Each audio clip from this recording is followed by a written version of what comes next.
গিন্নি, ও গিন্নি, কোথায় গেলে? এদিকে এসো তো একটু দেখি। দাঁড়াও, আমি আসছি। ও ঘরে আলো নেই। অন্ধকারে কোথায় হোঁচট খেয়ে পড়বে কে জানে।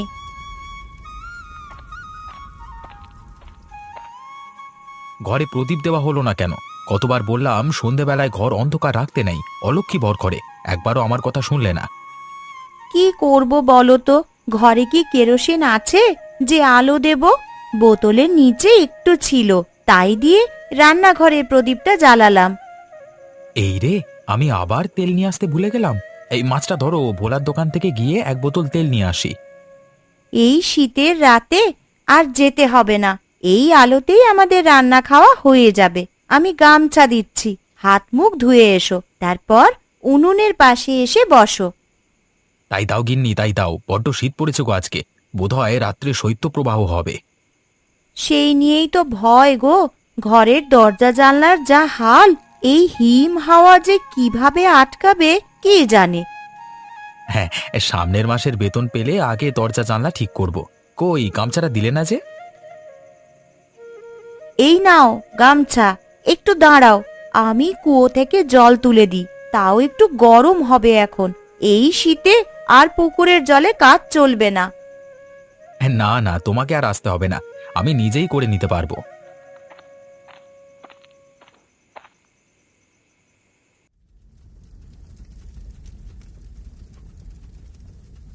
এই যা, মাছগুলো থেকে জল ঝরেনি এখনো।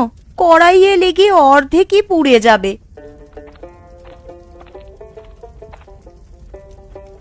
আরে এত তাড়াহুড়ো করছো কেন গিন্নি?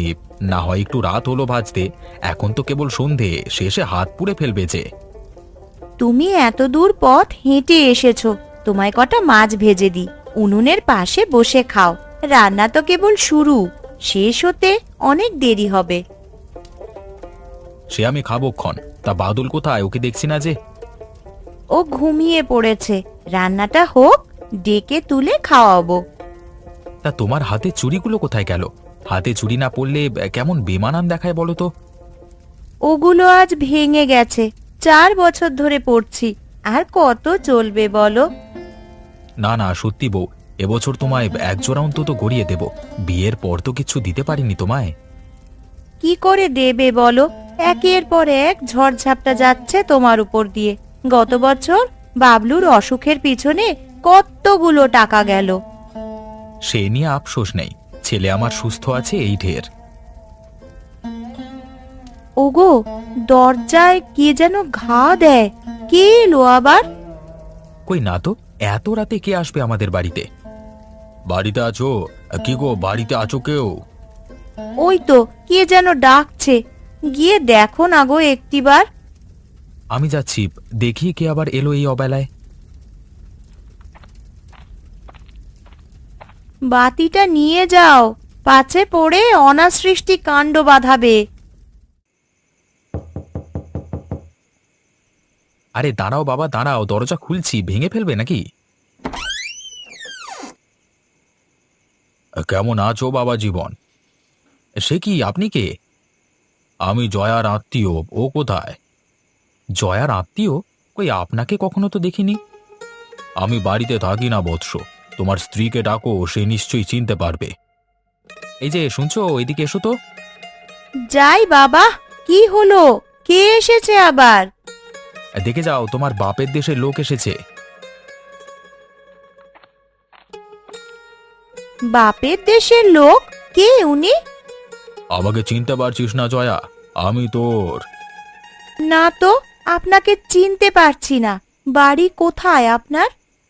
আমার বাড়ি হেমন্তপুর। ভালো করে দেখ তো খুঁকি, চিনতে পারিস কিনা আমাকে।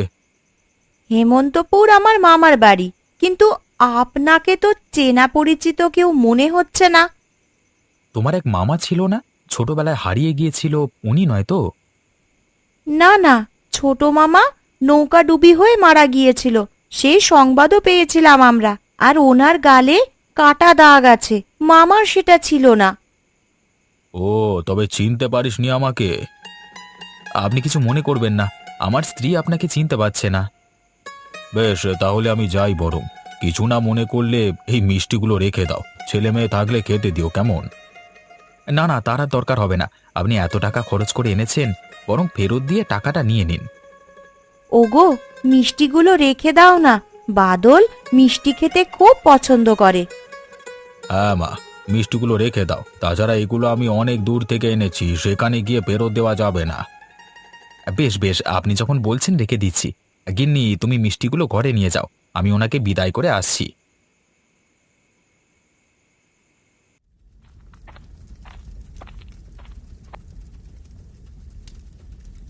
কি গো, উনি চলে গেছেন? হ্যাঁ, বাজারের পথে তুলে দিয়ে আসলাম।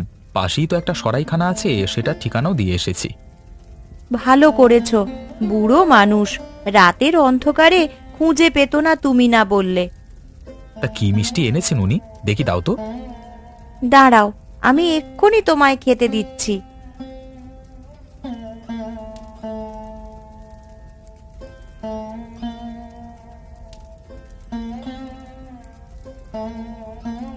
কি গো, ভালো হয়নি? অসাধারণ গিন্নি, অসাধারণ হয়েছে গো। উম, এমন মিষ্টি আমি আগে কখনো খাইনি, মুখে দিতেই মিলিয়ে যায়। সত্যি বলছো? তাহলে তো এই মিষ্টি এখানের নয়। তিনি নিশ্চয়ই বড় কোনো শহর থেকে কিনে এনেছেন। একটা খেয়েই দেখো না, কত স্বাদ। তাই তো, অনেক মজা খেতে। বাকিগুলো রেখে দিই, বাদল খুব মিষ্টি পছন্দ করে। তাই করো গিন্নি, তাই করো। আহা, এই শীতের দিনে উনুনের পাশে বসে মিষ্টি খাওয়ার মজাই আলাদা। সে কি গিন্নি, তুমি এমন গম্ভীর হয়ে গেলে কেন? আমরা এত মজা করে মিষ্টি খাচ্ছি, কিন্তু যে আমাদের জন্য এগুলো নিয়ে এসেছিল সেই লোক নিশ্চয়ই শীতের রাতে ঘুরে মরছে। তুমি তো ওনাকে চিনলে না, আমি কি করে চিনবো বলো? আচ্ছা, চিনলেই কি মানুষকে বাড়িতে ঠাঁই দিতে হয়? অপরিচিত কাউকে অতিথি হিসেবে রাখা যায় না। চেনা নেই জানা নেই উটকো একজন লোককে কি করে রাখি বলো তো? উনি যে চোর ডাকাত নয়, তারও কি কোনো প্রমাণ আছে? ওনাকে দেখে সেরকম কিন্তু মনে হয়নি, বরং আমাদের চেয়েও ভদ্রলোক মনে হয়েছে। তা ঠিক বলেছ। এখন কি করা যায় বলো তো, ওনাকে কি নিয়ে আসবো? পাবে খুঁজে তুমি? পাবো না কেন, হাটের পথে তো সবই চেনা জানা। উনি এছাড়া আর কোনো দিকে যাবেন বলে মনে হয় না। বেশ, তবে এক্ষুনি যাও, গিয়ে ওনাকে নিয়ে এসো। তুমি তাহলে রান্না বান্না শেষ করো, হ্যাঁ আমি গিয়ে নিয়ে আসছি। ওগো, আলোটা নিয়ে যাও, অন্ধকারে পথে হয়তো খুঁজে পাবে না। এই শৈত্যপ্রবাহে আলো নিভে যাবে গিন্নি, আমার উপর বিশ্বাস রাখো, আমি ওনাকে নিয়ে তবেই ফিরবো। শোবার ঘরের হারিকেনটাতে কিছুটা তেল আছে, বিপদে আপদে কাজে লাগতে পারে, তাই রেখে দিয়েছিলাম। তুমি ওটা নিয়ে যাও। দাও তবে দাও।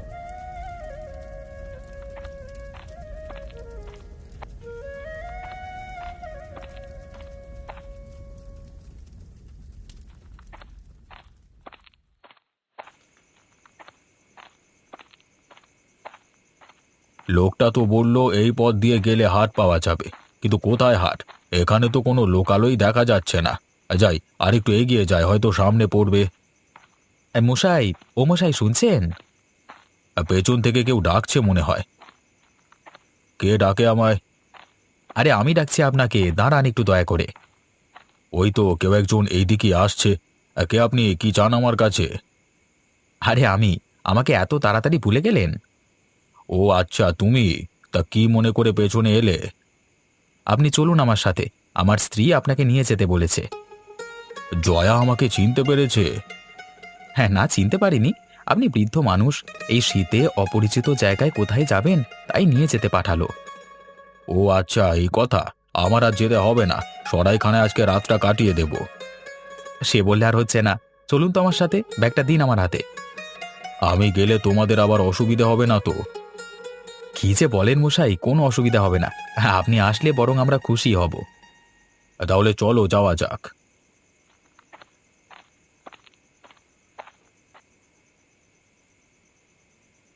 কোনো কিছু চাইতে সংকোচ বোধ করবেন না, একেবারে নিজের বাড়ির মতন করে নিয়ে খান। আহা মা, এ কি করছো, এ কি করছো? এটা বাদলের পাতে দাও। ও ছেলে মানুষ, মাছের মুড়ো তো ওরই প্রাপ্য। সে প্রতিদিনই খাচ্ছে, আপনি আমাদের অতিথি, তাই আপনি এবেলা খান। অনেকদিন পর কারোর বাড়িতে গিয়ে এমন আপ্যায়ন পেলাম, মনে হলো নিজের বাড়িতে বসে খাচ্ছি। আপনার নিজের বাড়ি কোথায়? সেখানে যান না। আমার বাড়ি হেমন্তপুর, সেখান থেকে এলাম কেবল।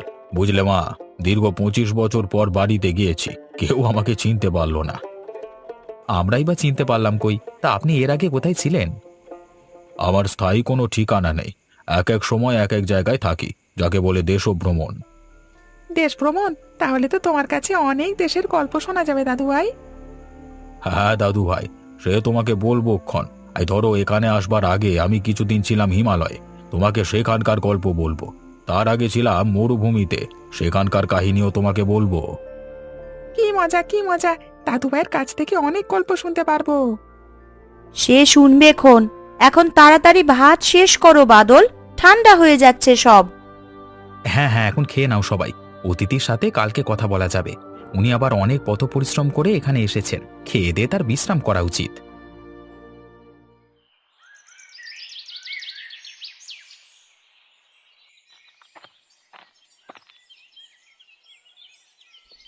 গিন্নি, একটা মাটির হাঁড়ি দাও দেখি। গাছেরা গাছ কাটছে, ওদের কাছ থেকে কিছুটা রস কিনে নিয়ে আসি। খেজুরের রসে ভাপা পিঠা ভালোই হবে। যা তো বাদল, রান্নাঘর থেকে মাটির হাঁড়িটা নিয়ে আয় তো। ওনার ঘুম ভাঙেনি এখনো? বেলা তো অনেক হলো। কাল বাদলের সাথে গল্প করে অনেক রাতে ঘুমিয়েছেন। তাছাড়া শীতের দিনের ঘুম কি এত তাড়াতাড়ি ভাঙতে চায়? আমি উঠে গেছি মা। আমায় এক কাপ চা দিতে পারবি কি? চা? তা তো এই বাড়ির কেউ খায় না। আমাদের ঘরেও চায়ের সরঞ্জাম নেই। তাহলে তো মুশকিল হয়ে গেল। আমার আবার ঘুম থেকে উঠে একটু চা খাওয়ার অভ্যেস তো। চা নয়, আজকে আপনাকে এর চেয়ে দারুণ এক পানীয় খাওয়াবো। চায়ের চেয়ে দারুণ পানীয় কি হতে পারে বলতো মা? ও আপনাকে খেজুরের রস খাওয়াবে। খেজুরের রস? বাহ বাহ বাহ, দারুণ তো। শীতের দিনে খেজুরের রস খাওয়ার মজাই আলাদা। বাবা, মাটির হাঁড়ি নিয়ে এসেছি। চলুন তাহলে রস সংগ্রহ করা যাক। হ্যাঁ হ্যাঁ, তাই চলো। তাড়াতাড়ি ফিরে এসো কিন্তু, আমি আবার তোমাদের জন্যে পিঠা বানিয়ে রাখছি। সে আসবো গিন্নি, আগে ওনাকে আমাদের গাঁখানি একটু দেখিয়ে নি।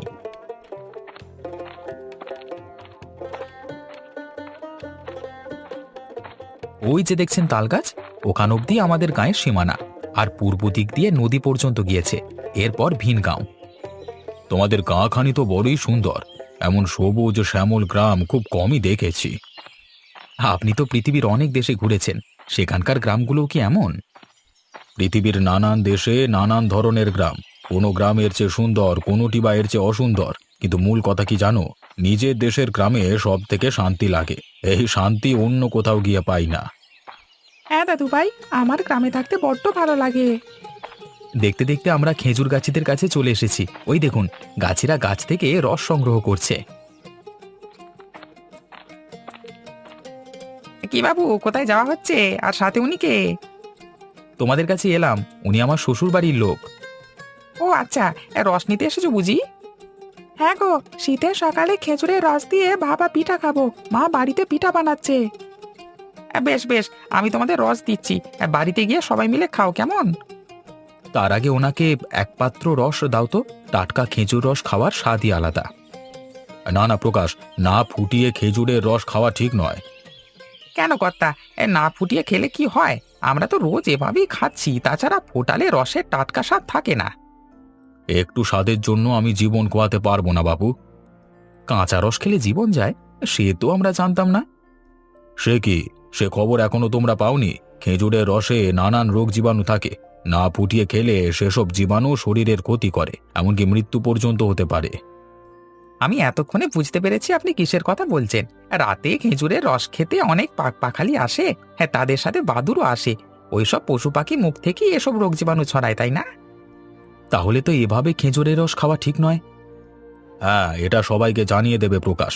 আর তোমরাও গাছ কেটে এর উপর একটা জাল দিয়ে রাখবে, তাহলে ক্ষতিকারক কোনো প্রাণী এসে রস খেতে পারবে না। ঠিক বলেছেন বাবু, আমরা আজ থেকে তাই করব। তা কত টাকা হয়েছে তোমার? এর জন্য আর টাকা দিতে হবে না বাবু, আপনি অতিথি নিয়ে এসেছেন, টাকা দিয়ে আর আমাকে লজ্জা ফেলবেন না। বেশ, তবে একদিন আমার বাড়িতে এসো কেমন? খেজুরের রস দিয়ে শীতের পিঠা নিমন্ত্রণ রইল। হ্যাঁ যাবো বাবু যাবো, আপনি নেমন্তন্ন দিয়েছেন, অবশ্যই যাব।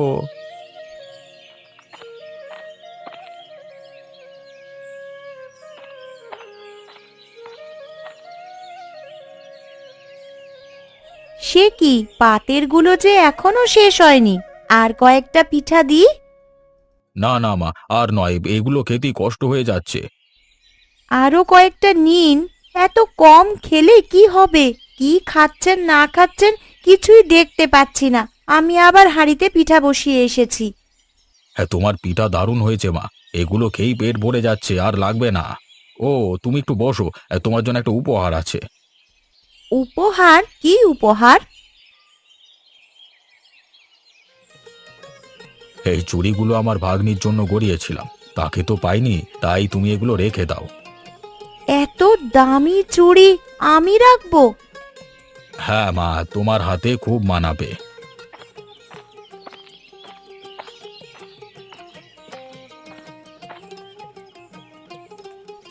কই গো গিন্নি, একটা ঝুড়ি নিয়ে এসো তো। দেখো কত ছোট মাছ নিয়ে এসেছি। তুমি দাঁড়াও, আমি এক্ষুনি নিয়ে আসছি। বাবা বাবা, নদীর মাছ দেখছি। একদম নদীর জ্যান্ত মাছ, খান তো আপনি? খাই মানে, দেশে নদীর মাছ পাবো কোথায় যে খাবো? ইস, কতদিন ধরে যে অপেক্ষা করে আছি এরকম ছোট মাছের চচ্চড়ি খাওয়ার জন্য। হ্যাঁ, তবে আজকে তাই হবে। দুপুরবেলায় গিন্নিকে ছোট মাছের চচ্চড়ি রান্না করতে বলবো। দাও, মাছগুলো দিয়ে স্নান করে এসো, আমি পিঠা বেড়ে দিচ্ছি। হ্যাঁ, আমি নদী থেকে নিয়েই এসেছি, তুমি গামছাখানি দিয়ে যাও। আর এই মাছ নিয়ে দুপুরে চচ্চড়ি রান্না করবে। হ্যাঁ, উনি আবার এটা খেতে পছন্দ করেন। ঠিক আছে, সে আমি করব খন। আর ঘর থেকে একটা হাঁস জবাই করো, শীতের দিনে হাঁসের মাংস স্বাদই আলাদা। সে আমি করে রেখেছি, তোমায় আর বলতে হবে না। বাবা, এ গিন্নির মাথায় তাহলে বুদ্ধি বাড়ছে। হ্যাঁ, এতদিনে নিজে নিজে সব করতে শিখলো। থাক, আর আমার প্রশংসা করতে হবে না। গা হাত মুছে তুমি এসো তো, পিঠা ঠান্ডা হয়ে যাচ্ছে যে।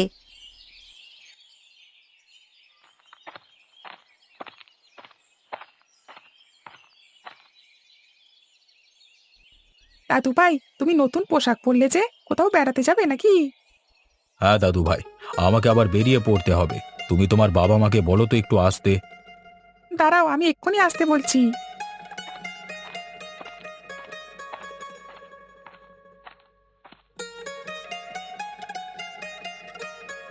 সে কি, বাদলের মুখে শুনলাম আপনি নাকি চলে যাচ্ছেন? হ্যাঁ মা, আমাকে এবার বেরোতে হবে। এখন না বের হলে সন্ধ্যা ট্রেন ধরতে পারবো না। তাই বলে আজকেই কেন, কেবল তো এলেন, আর কটা দিন থেকে যান। না বাবা, আমার হাতে একেবারে সময় নেই। আজকে না গেলে আমার বড় ক্ষতি হয়ে যাবে। ঠিক আছে, তবে ওকে বলছি গরুর গাড়ি ডেকে দিতে, স্টেশন অবধি আপনাকে দিয়ে আসবে। তার আর দরকার হবে না মা, আমি পায়ে হেঁটেই যেতে পারবো। আরেকটি কথা, তোমাদের হাতে আমি একটা খাম রেখে যাচ্ছি, আমি চলে যাওয়ার পর সেটি খুলবে কেমন?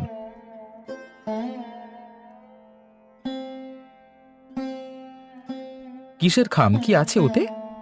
সেটা খুললেই বুঝতে পারবে। এখন আমাকে বিদায় দাও, আমাকে বেরুতে হবে। দাঁড়ান, একটু দাঁড়ান, আমি এক্ষুনি আসছি।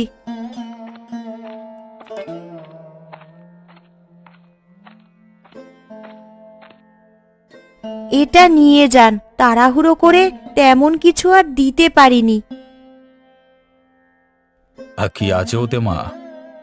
সকালের বানানো কিছু পিঠা, পথে খিদে পেলে খেয়ে নেবেন।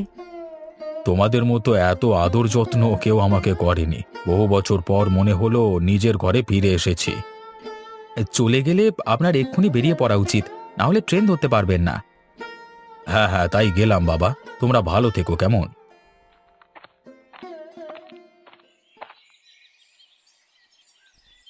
আহারে, লোকটা কত ভালো ছিল, এমন ভাবে কথাবার্তা বলেছে মনে হলো নিজের বাড়ির কেউ। আরে আরে, কান্না করছো কেন গিন্নি? দেখবে উনি আবার আসবেন, তখন আরো বেশি দিন থাকবেন আমাদের সাথে। বাবা, ও বাবা, খামটা খুলে দেখো তো কি আছে ওতে। কি আর থাকবে, হয়তো কোনো চিঠি দিয়ে গেছে। তবুও খুলে একটিবার পড়ো, কি লিখেছেন শুনি। ঠিক আছে, পড়ছি। জয়া, আমি জানি তুই আমাকে চিনবি না, চিনবি বা কিভাবে? সেই ছোটবেলায় তোর সাথে আমার দেখা হয়েছিল, এরপর থেকে তো আমি ঘর ছাড়া। তবে আমি তোকে ঠিকই চিনেছি, জানি এখনো চিনতে পারিসনি আমাকে। আমি তোর বিমল মামা, বাড়িতে এসেছিলাম জমির ভাগ বাটোয়ারা করতে। আমার তো আর আপনজন কেউ নেই, তাই আমার জমির অংশটুকু তোকে দিয়ে গেলাম। খামের ভেতরে কাগজপত্র সব আছে, তোরা চাইলে সেখানে গিয়ে চাষাবাদ করতে পারিস, না হলে বিক্রি করে দিয়ে আসিস। উনি বিমল মামা? হ্যাঁ হ্যাঁ হ্যাঁ, এতক্ষণে সব মনে পড়েছে। ওনার চোখ দুটো ঠিক মায়ের মতন। অনেক ছোট থাকতে ওনায় দেখেছিলাম। মামা অনেক আগেই বাড়ি ছেড়ে চলে গিয়েছিল। কিন্তু তুমি না বললে উনি মারা গেছেন? আরে, আমি কি জানতাম উনি বেঁচে আছেন? উড়ো কথা শুনেছিলাম যে তিনি আর নেই। উনি এইভাবে আসবেন সেটা স্বপ্নেও ভাবতে পারিনি। সবকিছু স্বপ্নের মতো লাগছে গিন্নি, এসে তাও আবার এত বড় উপহার দিয়ে গেছেন, ভাবতেই অবাক লাগছে। ইস, এই কথা আগে কেন আমায় জানালো না? না হলে আরো অনেক কিছু বানিয়ে খাওয়াতাম, আরো আদর যত্ন করতাম। নিজের আত্মীয় হলেই ভালো মন্দ খাওয়াতে হবে কেন গিন্নি? পর ভেবে যে ওনার জন্য একটু আগে চোখের জল ফেললে, এটাও কম কিসের? সত্যি, এইবারে শীতটা স্মরণীয় হয়ে থাকবে। শীতের দিনের এমন অতিথি কখনো আসেনি।